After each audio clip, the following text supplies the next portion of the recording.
महत्व को बताया और कहा वंदे बोधमयम नित्यम गुरुम शंकर रूपिणौ याभ्याम बिना न पश्यन्ति श्रद्धा स्वान्तस्थमीश्वरम।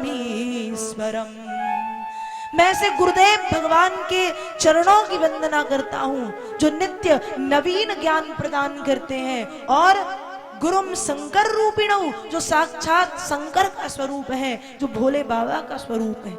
गुरु को शिव स्वरूप बताया गया रामचरितमानस में।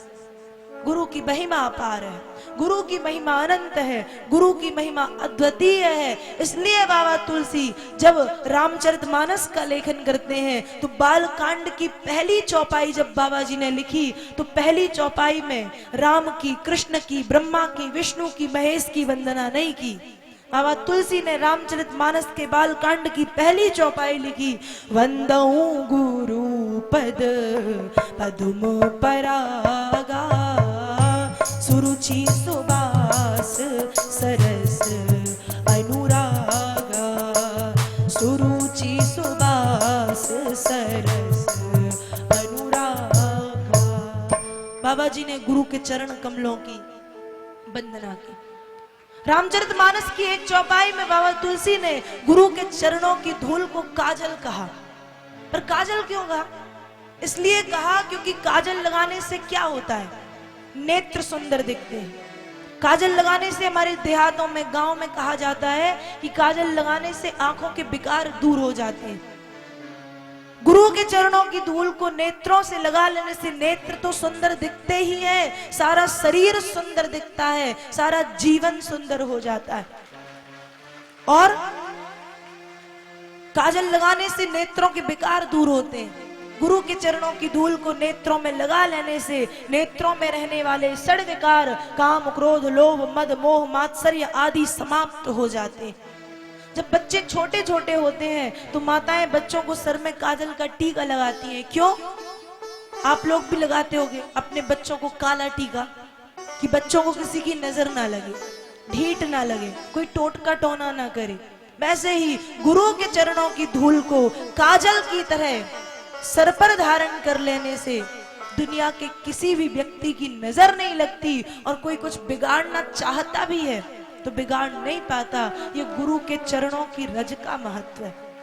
इसलिए बाबा तुलसी कहते हैं, श्री गुरु चरण सरोज रज निज मन मुकुर सुधारी वरणौ रघुबर विमल जस जो दायक फलचारी बुद्धिहीन तनु जानिके सुमिरौ पवन कुमार बल बुद्धि विद्या देहु मोहि हरहु कलेश विकार। इसलिए व्यक्ति के जीवन में गुरु एक होना चाहिए, गुरु बार बार बदलना नहीं चाहिए, गुरु जान के पहचान के बनाना चाहिए। और यदि ऐसा लगे हमें कि हमारे स्तर का कोई गुरु हमें ना मिले तो चिंता की बात नहीं, आप अपने इष्ट को अपना गुरु मान सकते हो। अपने पिताजी को अपना गुरु बना लो, अपनी माँ को अपना गुरु बना लो, हनुमान जी महाराज को गुरु बना लो, राधा कृष्ण को गुरु बना लो। अर्थात जो हमारे इष्ट हैं, जो हमारे आराध्य हैं, हम उन्हें अपना गुरु बना लें।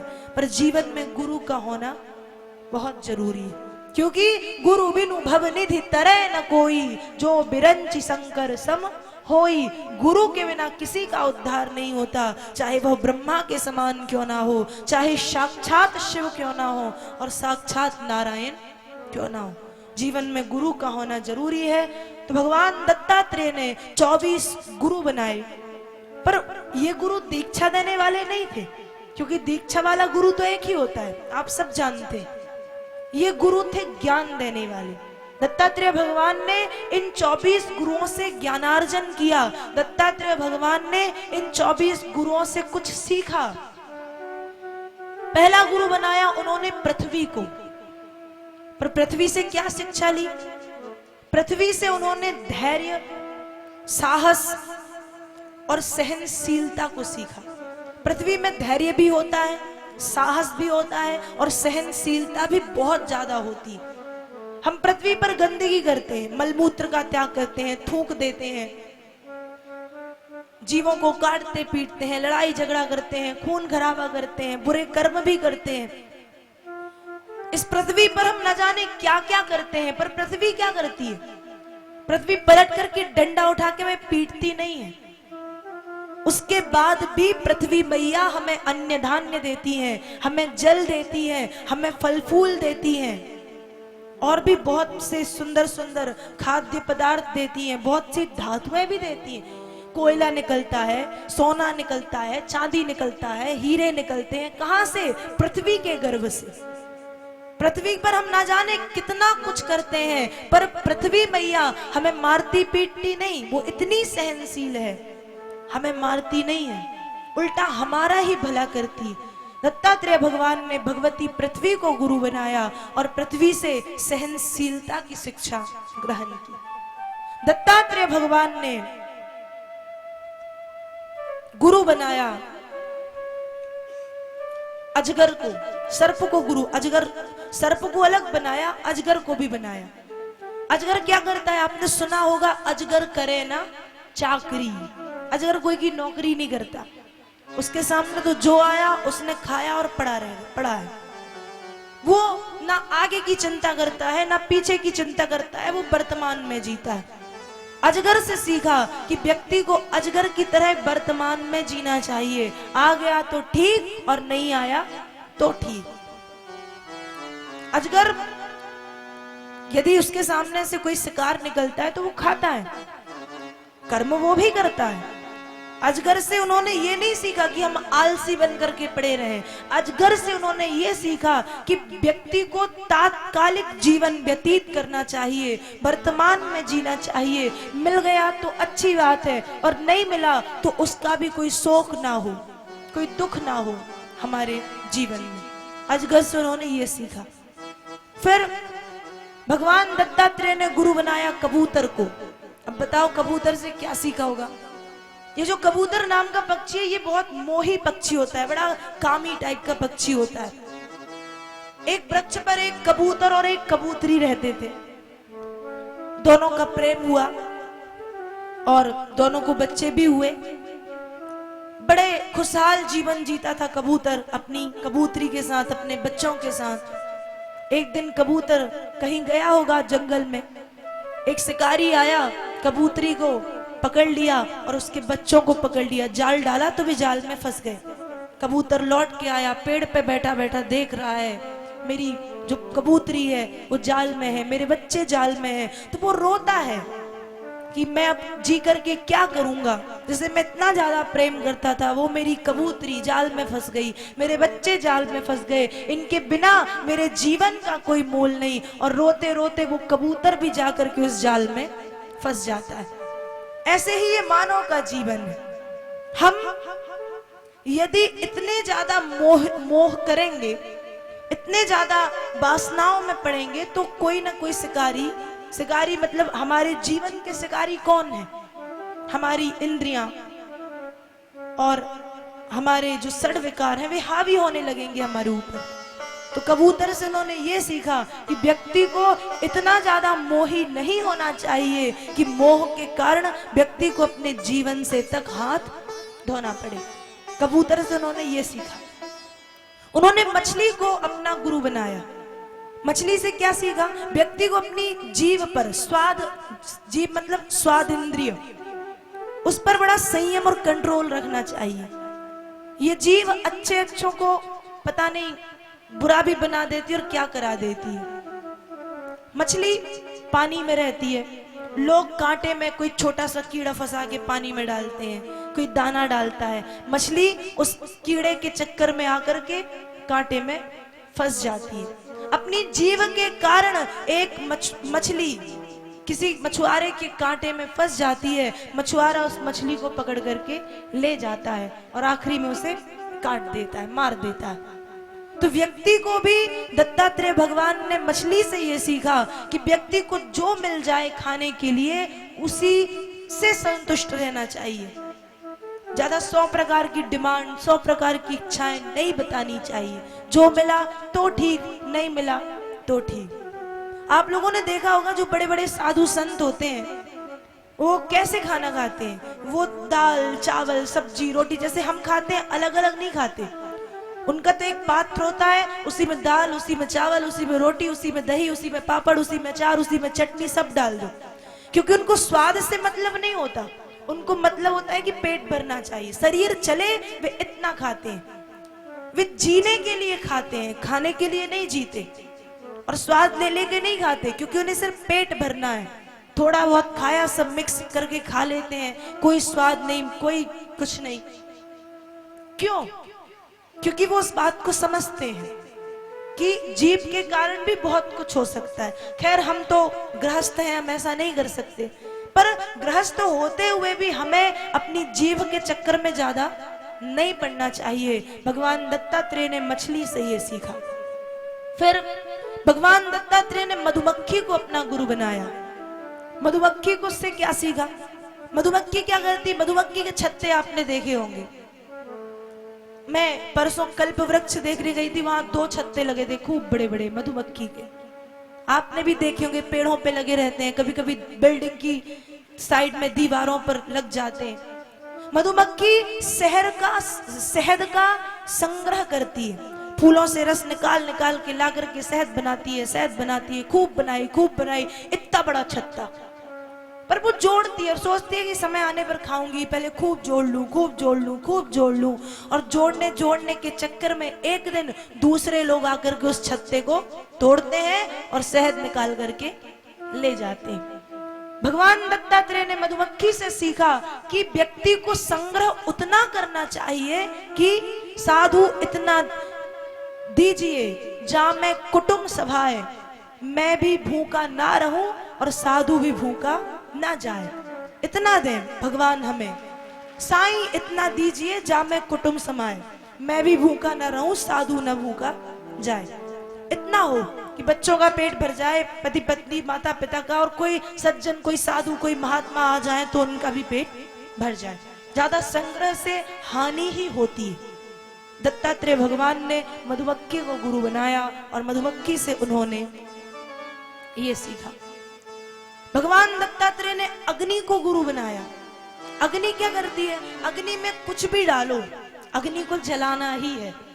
आप सोना डालो जल जाएगा, आप गंदगी डालो जल जाएगी, आप कोई खाने की चीज डाल दो जल जाएगी, पहनने की चीज डाल दो जल जाएगी।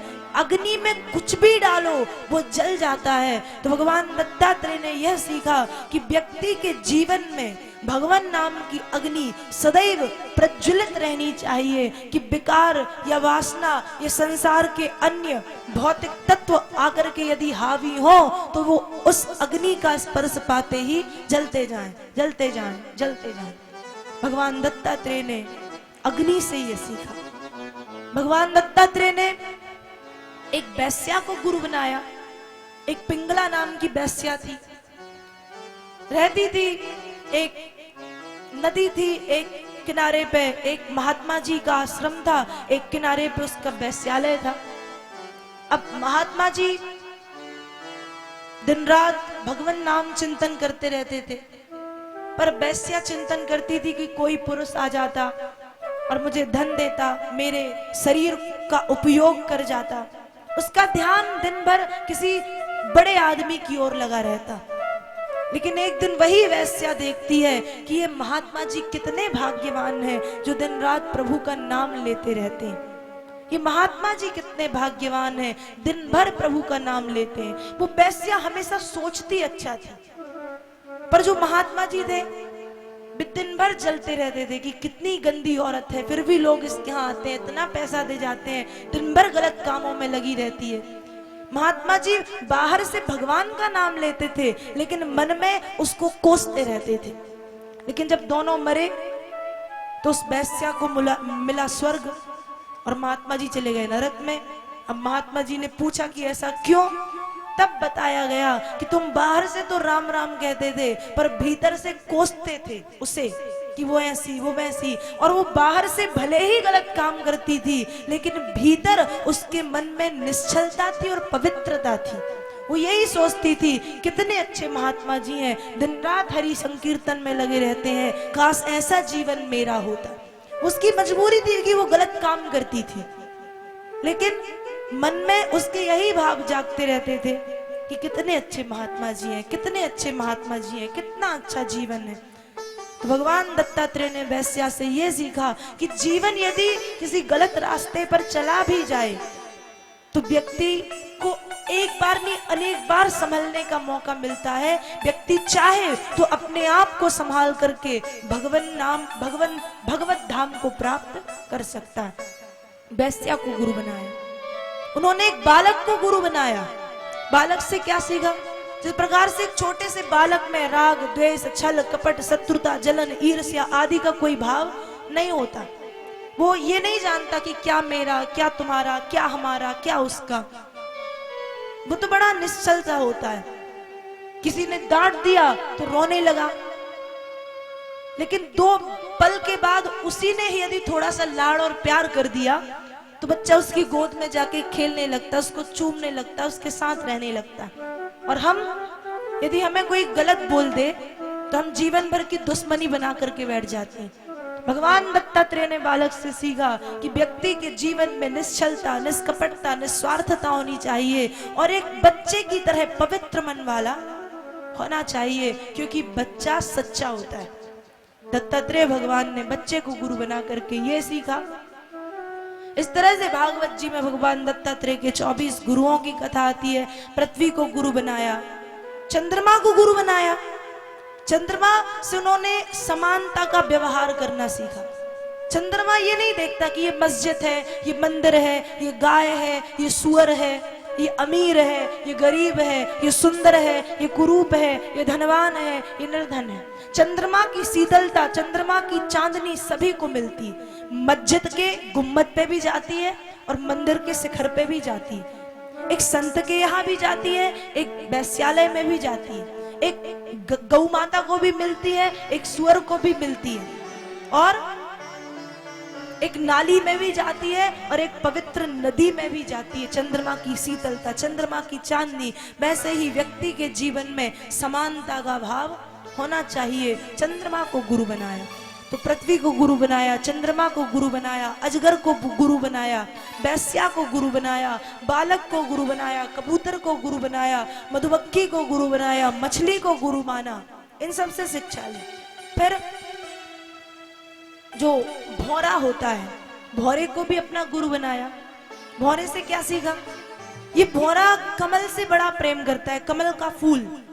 भौरा जाके कमल के फूल में बैठा बैठा बैठा बैठा बैठा, शाम हो गई, और जब शाम हो गई तो शाम को कमल का फूल हो जाता है बंद। और जब कमल का फूल बंद हुआ तो भौरा यदि चाहे तो भौरा लकड़ी तक में छेद कर सकता है। आप जानते होंगे कि जो भौरा होता है वो लकड़ी में छेद कर देता है, पर कमल की पंखुड़ी कितनी नाजुक रहती है, पर भौरा कमल की पंखुड़ी में बंद रहता है, पर कमल की पंखुड़ियों को काटता है, उनमें छेद नहीं करता। क्यों? क्योंकि वो कमल से प्रेम करता है।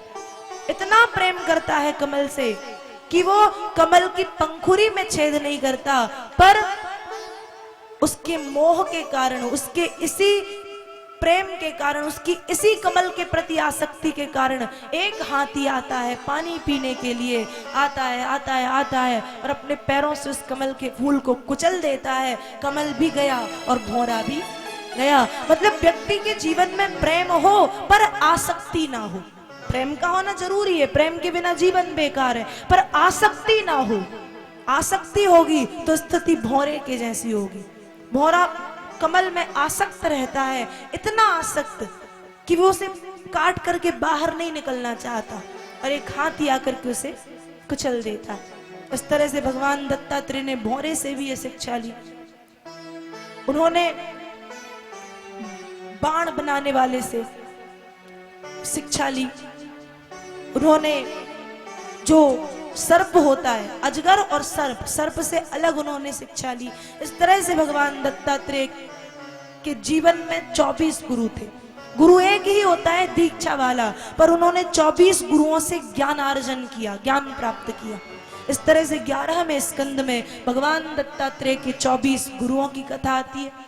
11वें स्कंद में कथा है भगवान के विराट स्वरूप की। आपने श्लोक सुना, 11वें स्कंद में कथा है वर्णाश्रमों की। आपने चारों आश्रम सुने। 11वें स्कंद में कथा आती है भगवान दत्तात्रेय के 24 गुरुओं की। फिर 11वें स्कंद में कथा आती है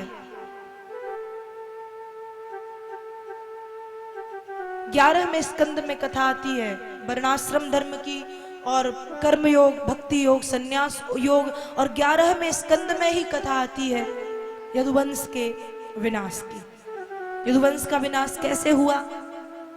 भगवान कृष्ण के पुत्र सांब और आदि पुत्र जो थे, और भी कोई ऋषि मुनि समुद्र के किनारे आकर के रह रहे थे। सांब को स्त्री बना करके ले गए और कहा कि भगवान ये स्त्री गर्भवती है, आप बताइए ये पुत्र को जन्म देगी या पुत्री को? ऋषि मुनि जान गए बालक मजाक कर रहे हैं, इसलिए कहा कि ये ऐसे मूसल को जन्म देगी जिससे तुम्हारा सारा वंश समाप्त हो जाएगा। कपड़ा हटाया, सचमुच एक मूसल निकला। वसुदेव आदि के कहने पर उस मूसल का चूरा कराया, समुद्र में फेंकवा दिया। एक लोहा निकला, वो भी समुद्र में फेंकवा दिया।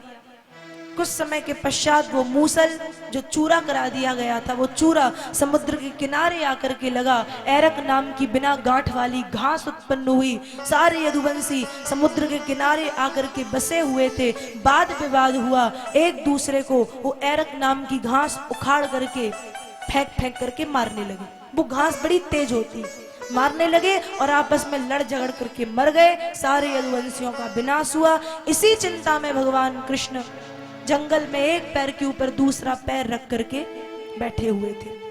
तभी जरा नाम का एक बहेलिया शिकार करता हुआ आया। चमकते हुए भगवान कृष्ण के पैर को देख करके हिरण की आंख समझने लगा। हिरण की आंख समझ करके बाण का प्रहार किया। ऐसे ही बाण छोड़ा, पैर में बाण जाकर के लगा, खून की धारा बहने लगी। बहेलिये ने सोचा हिरण मारा गया, पास में आकर के देखा तो भगवान कृष्ण थे। अब बहेलिया चरणों में बैठ गया, घुटने टेक लिए उसने और बोला, अजानता कृतमिदं पापेन मधुसूदनो, भगवान मुझे क्षमा कर दे, मैंने ये जान के नहीं किया, अनजाने में मुझसे भूल हो गई, मुझसे गलती हो गई, मुझसे गलती हो गई। भगवान ने कहा चिंता मत करो, ये मेरी ही माया थी।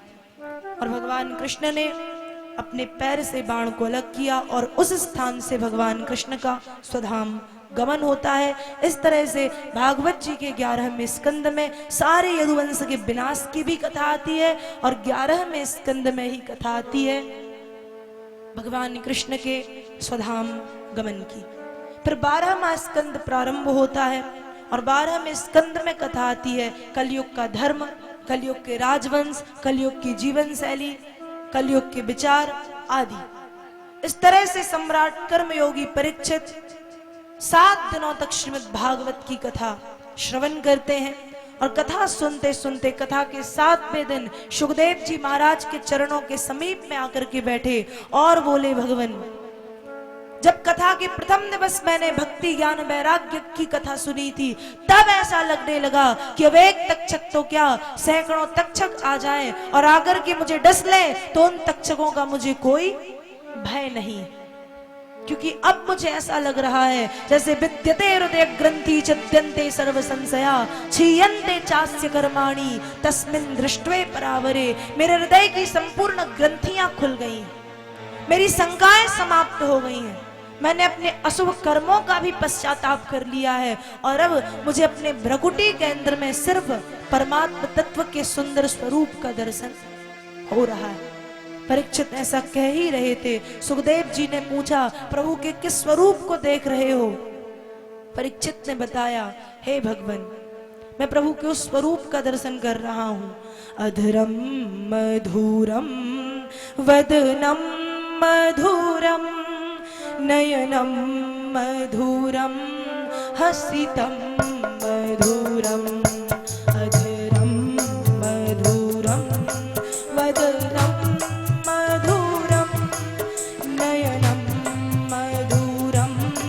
हसितं मधुरं हृदयं मधुरं गमनं मधुरं मधुराधिपते रखितं मधुरम्। इस सुंदर स्वरूप का दर्शन कर रहा हूं।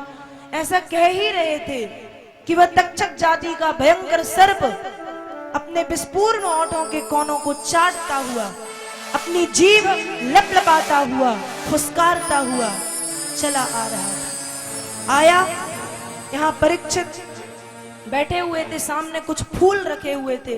छोटा सा रूप बना करके फूल के भीतर प्रवेश करता है और प्रवेश कर गए। जैसे ही परीक्षित ने फूल हाथ में लिए और परीक्षित ध्यान करते हैं, क्या? करार विंदे न पदार विंदम मुखार विंदे विनिवेशयन्तम बटस्य पत्रस्य पुटे शयानम वालम मुकुंदम मनसा स्मरामि। जैसे ही परीक्षित ने यह सुंदर ध्यान किया प्रभु का, ध्यान खत्म होते ही उस भयंकर तक्षक जाति के सर्प ने परीक्षित को डसा और जैसे ही डसा, ब्रह्मभूतस्य राजर्षे देहो ही गरलाग्निना बभूव भस्मसात् सद्या पश्यताम सर्वदेहिनाम।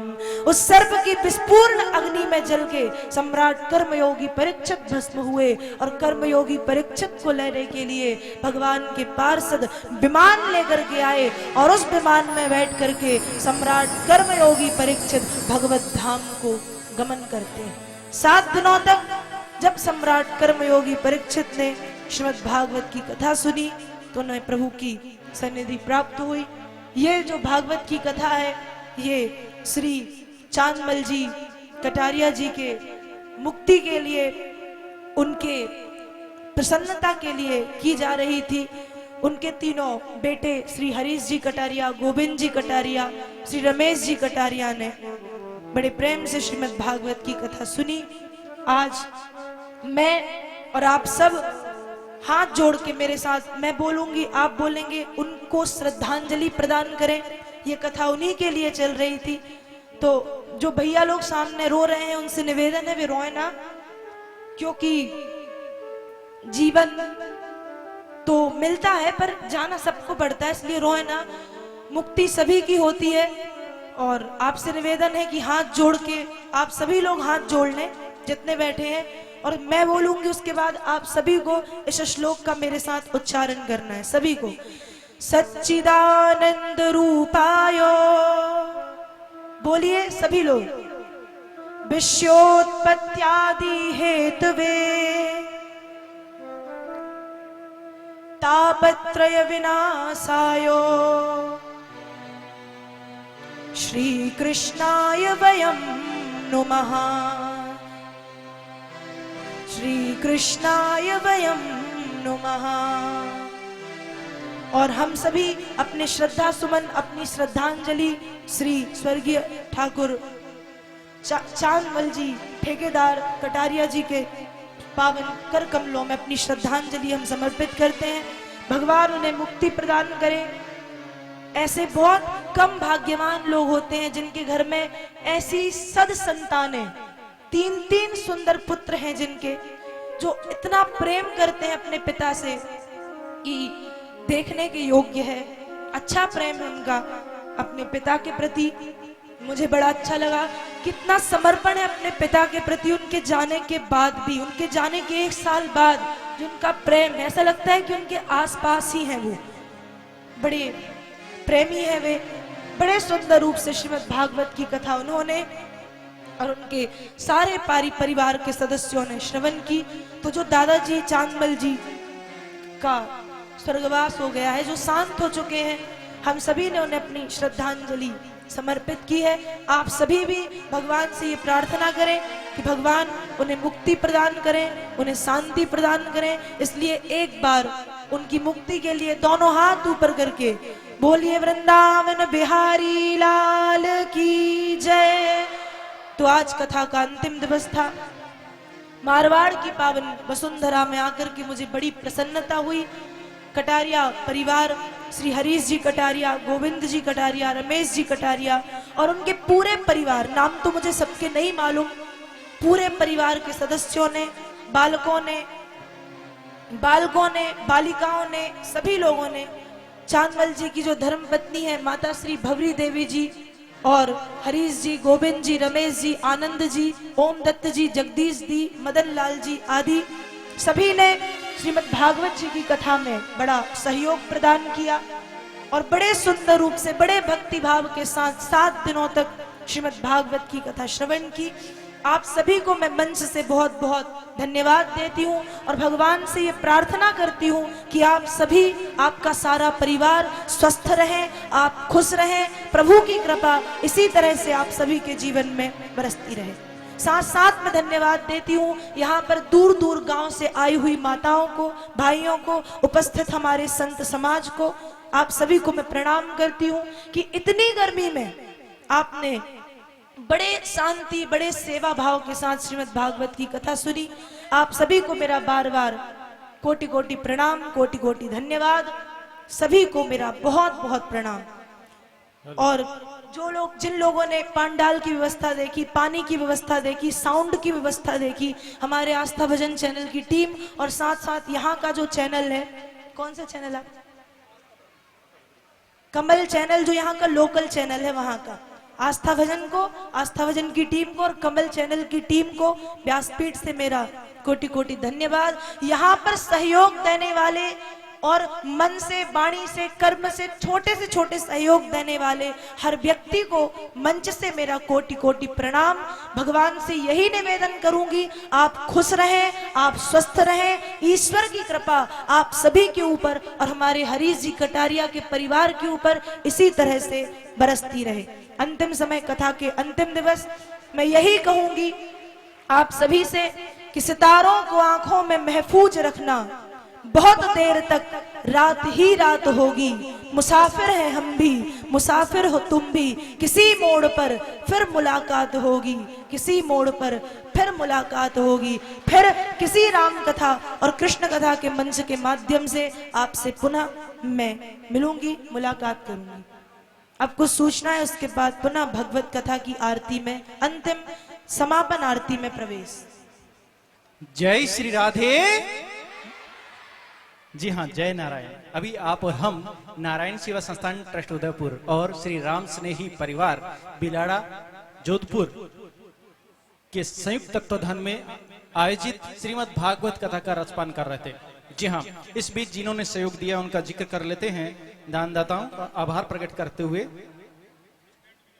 सर्वप्रथम श्री हरिराम जी कटारिया जी द्वारा अपनी सुपुत्री प्रवीण कटारिया जी की पुण्यतिथि पर इन्होंने भोजन हेतु सहयोग दिया है 5100 रुपए का। कृपया मंच पर आ जाइएगा, इनका स्वागत किया जा रहा है।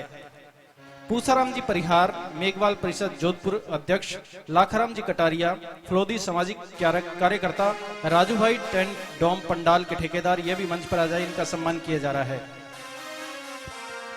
इसके अलावा पूजा कटारिया सुपुत्री श्री भंवरलाल जी कटारिया, मारवाड़ी साफा हाउस, इन्होंने दवाइयों हेतु सहयोग राशि दी है बिलाड़ा से, इनका भी बहुत बहुत आभार प्रकट करते हैं। इसके अलावा मनोहर जी कृष्णा फूल डेकोरेशन बिलाड़ा वासी, इनका भी स्वागत किया जा रहा है, ये भी मंच पर आ जाए। मनोहर जी कृष्णा फूल डेकोरेशन। गुप्तदान आया है बिलाड़ा से, दवाइयों में सहयोग राशि, इनका धन्यवाद है। हरिराम जी कटारिया, इन्होंने एक बच्चे के ऑपरेशन के लिए 5100 रुपए का सहयोग दिया, ये भी मंच पर आ जाए, इनका बहुत बहुत साधुवाद है। गुप्तदान है बिलाड़ा से, गुप्तदान आया है पिच्याग से, दवाइयों में सहयोग राशि, इनका बहुत बहुत धन्यवाद है।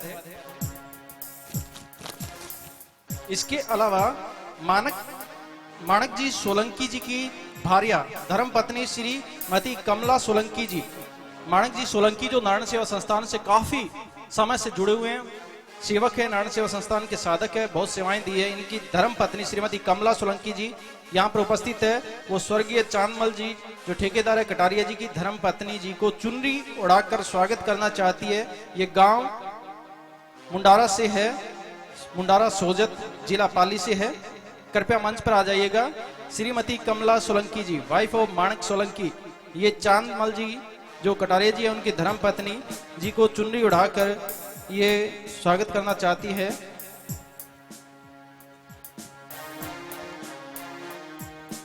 इसके अलावा जो दानदाता है वो मंच पर आ जाए। गजेश सिंह जी छापू कुंवर, ये दवाई में सहयोग राशि देते हैं, कृपया मंच पर आ जाएगा। मनोहर जी, ये है पुनावत बिलाड़ा से, ये 5100 रुपए का सहयोग देते हैं, इनका बहुत बहुत साधुवाद है, ये भी मंच पर आ जाएं। मोहनलाल जी प्रताप राम जी झाला, ये दवाइयों में सहयोग राशि देते हैं, कृपया मंच पर आ जाएं। संतोष देवी वाइफ ऑफ रमेश सिरवी बिलाड़ा से दवाइयों में सहयोग राशि देते हैं, इनका भी धन्यवाद है, मंच पर आ जाएं। भूंडा राम जी, राणा राम जी सिरवी ऑपरेशन हेतु सहयोग देते हैं, मंच पर आ जाएं। राम भरोसे, इन्होंने गुप्तदान दिया था राम भरोसे के नाम से, अपना नाम नहीं बताया, बिलाड़ा से दवाइयों हेतु सहयोग राशि देते हैं। केला देवी जी सरगरा वाइफ ऑफ गोविंद राम जी बिलाड़ा से दवाइयों हेतु सहयोग राशि देते हैं, इनका भी धन्यवाद है। भेरा राम जी मेघवाल, सियाराम मेघवाल दवाइयों हेतु सहयोग राशि देते हैं। अर्जुन सिंह जी चारण सन ऑफ जय सिंह जी चारण दवाइयों हेतु सहयोग राशि देते हैं, इनका धन्यवाद है। इसके अलावा ये बद्री नारायण कटारिया जी जो फौजी साहब हैं, सेवाएं दी है इन्होंने फौज में, इन्होंने बिलाड़ा से एक बच्चे के ऑपरेशन के लिए 5100 रुपए का सहयोग दिया है। बद्री नारायण जी कटारिया, तालियां बजाएगा इनके लिए, सच्चे देशभक्त और सेवक। उदाराम जी सन ऑफ रामचंद्र जी घाची, इन्होंने दवाइयों हेतु सहयोग राशि दी है, बिलाड़ा से है, भरत मेडिकल से, इनका बहुत बहुत आभार प्रकट करते हैं। तो आप सभी दानदाता और भमाशाओं का बहुत बहुत धन्यवाद, साधुवाद है। इसके अलावा हम नारायण सेवा संस्थान जितने भी भक्तगण हैं उन सबका आभार प्रकट करते हैं, श्री चरणों में वंदन करते हैं। कथावाचिका परम श्रद्धेय प्राची देवी जी को सबका आभार प्रकट करते हैं। स्थानीय आयोजन समिति श्री राम स्नेही परिवार और प्रभु सेवा समिति का भी नारायण सेवा संस्थान आभार प्रकट करता है। और साथ में यहाँ पर जो म्यूजिशियन टीम है सबका वंदन नमन करता है। और संगीतकारों के लिए हम कहना चाहेंगे कि इन परिंदों को मंजिल मिलेगी यकीनन, ये फैले हुए इनके पर बोलते हैं। इन परिंदों को मंजिल मिलेगी यकीनन, ये फैले हुए इनके पर बोलते हैं। ये लोग रहते हैं खामोश अक्सर, पर जमाने में इनके हुनर बोलते हैं। जी हाँ, ऐसे संगीतकारों के लिए आप तालियां बजाइएगा जिससे हम आनंद लेते हैं, जो इस कथा की नींव होते हैं। पूजा चौहान बिलाड़ा से दवाइयों हेतु सहयोग राशि देते हैं। पूजा चौहान दवाइयों हेतु सहयोग राशि देते हैं, इनका धन्यवाद है।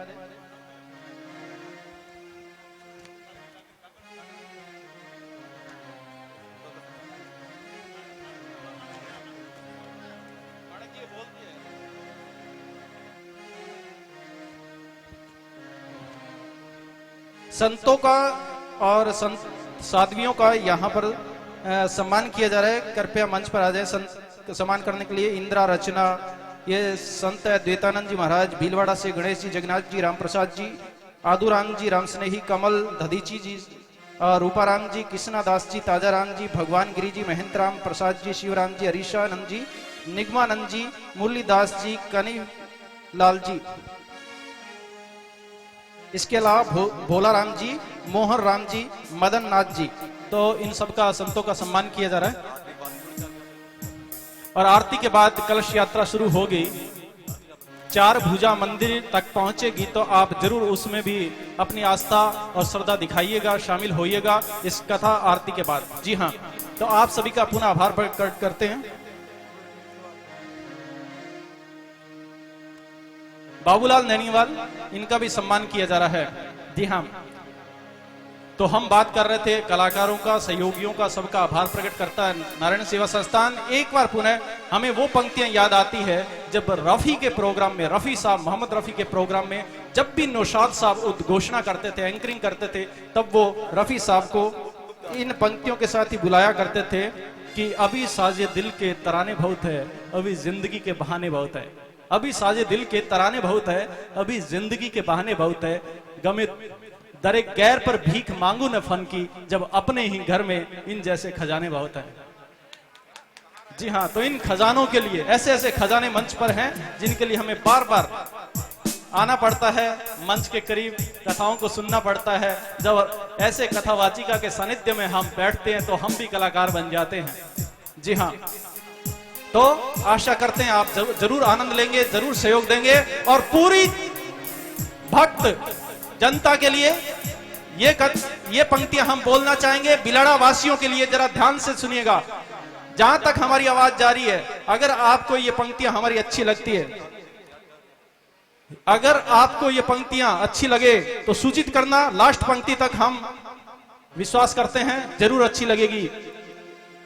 कि यहां का मौसम सुहाना लगे, बिलाड़ा का मौसम सुहाना लगे, कुछ शामें चुरा ली शायद बुरा ना लगे। हो सके तो आप ही हमें भुला देना, हमें तो आपको भुलाने में जमाना लगे।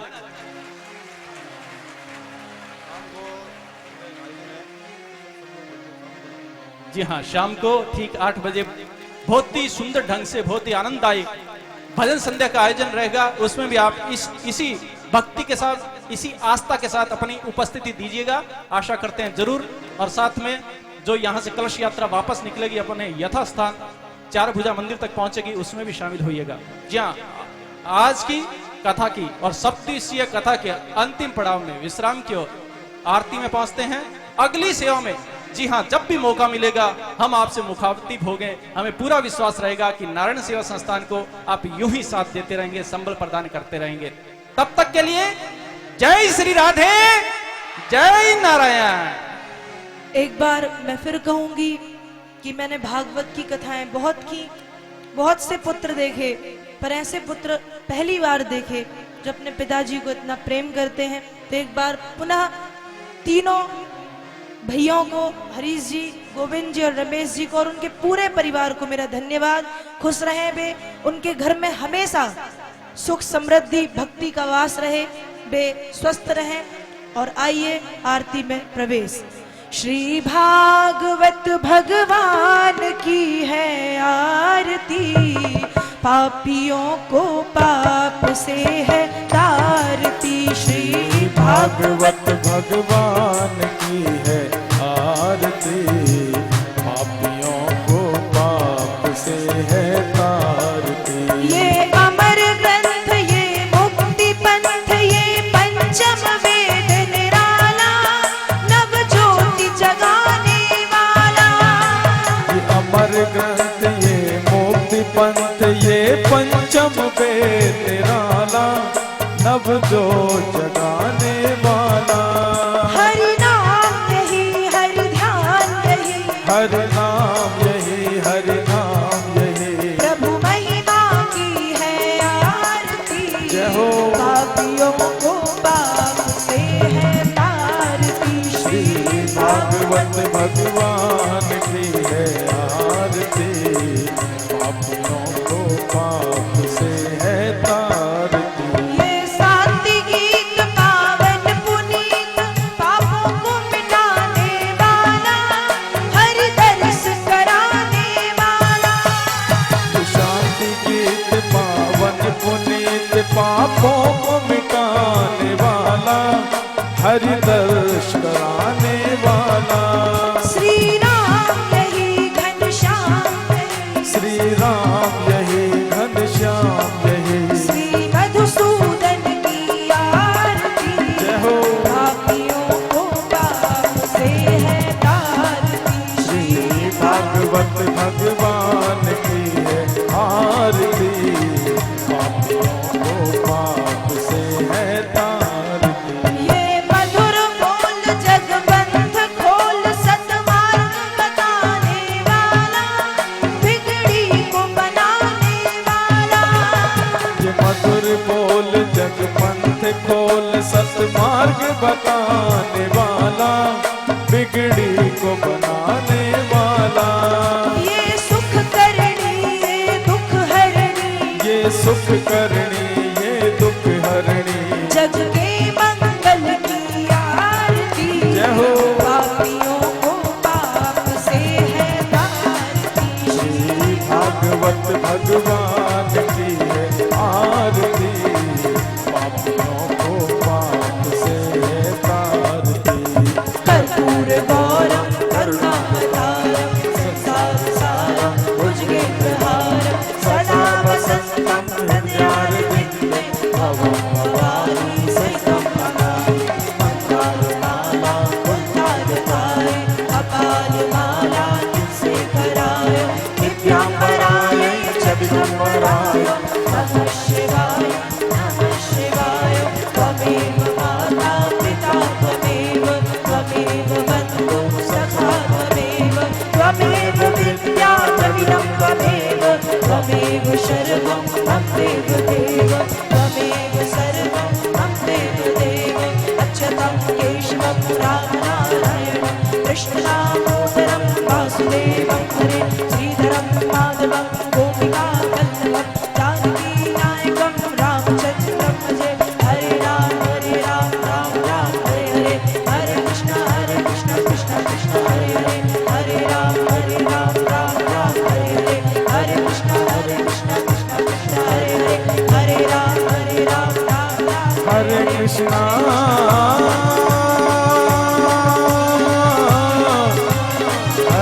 कृष्णा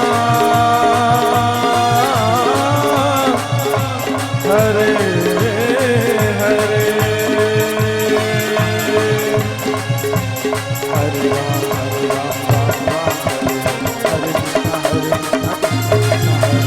हरे राम हरे राम राम राम हरे हरे हरे कृष्णा कृष्णा कृष्णा हरे हरे हरे कृष्णा कृष्णा कृष्णा हरे हरे कृष्णा कृष्णा कृष्णा हरे हरे।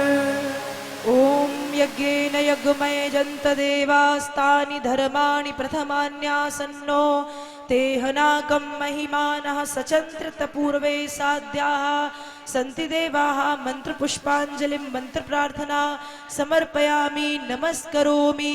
कथा विसर्जन होत है सुनो वीर हनुमान, जो जन जहाँ से आए हो सो तह करहु बयान।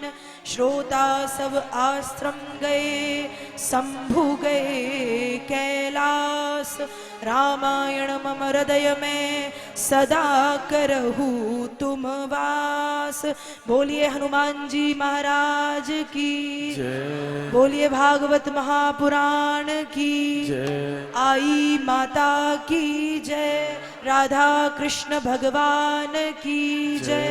धर्म की जय हो अधर्म का नाश हो प्राणियों में सद्भावना हो विश्व का कल्याण हो गौ माता की जय हो सत्य सनातन धर्म की जय हो अपने अपने माता पिता की जय हो अपने अपने गुरुदेवों की जय हो नर्मदा मैया की जय हो नमः पार्वती पते हर हर हर महादेव। घुमड़ घुमड़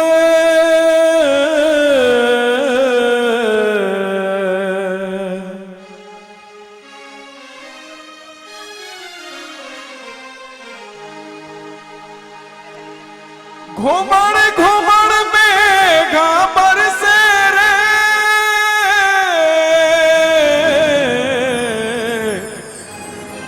आंगन पड़ी फुहार,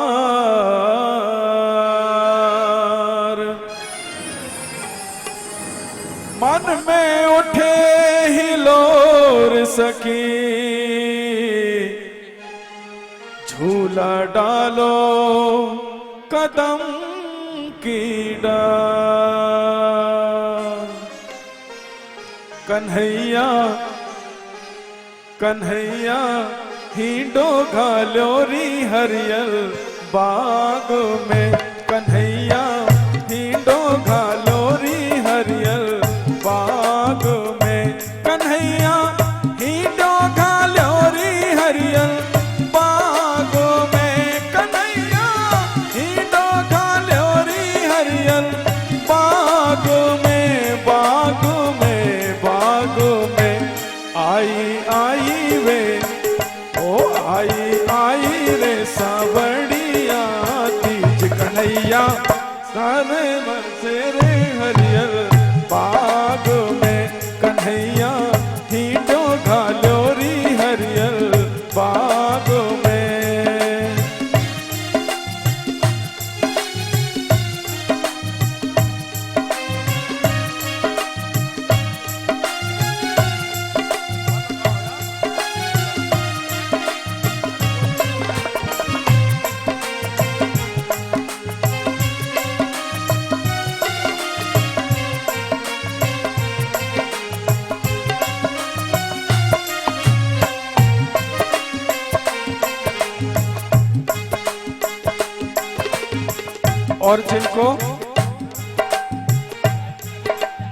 और जिन्हें मारवाड़ में राजस्थान में परम पूज्य देवी जी की कथा करानी हो, वो सभी भक्त आदरणीय हरीश कटारिया जी से संपर्क कर सकते हैं, जिन्हें राजस्थान में कथा करानी हो। कन्हैया हिंडो घालोरी हरियल बाग में, कन्हैया हिंडो घालोरी हरियल बाग में, कन्हैया हिंडो घालोरी हरियल बाग में, कन्हैया हिंडो घालोरी हरियल बाग में, बाग में बाग बाग में आई आई वे ओ आई आवी वे सावड़िया तीज कन्हैया हिंडो घालो री हरियल बाग में कन्हैया हिंडो घालो री हरियल बाग में।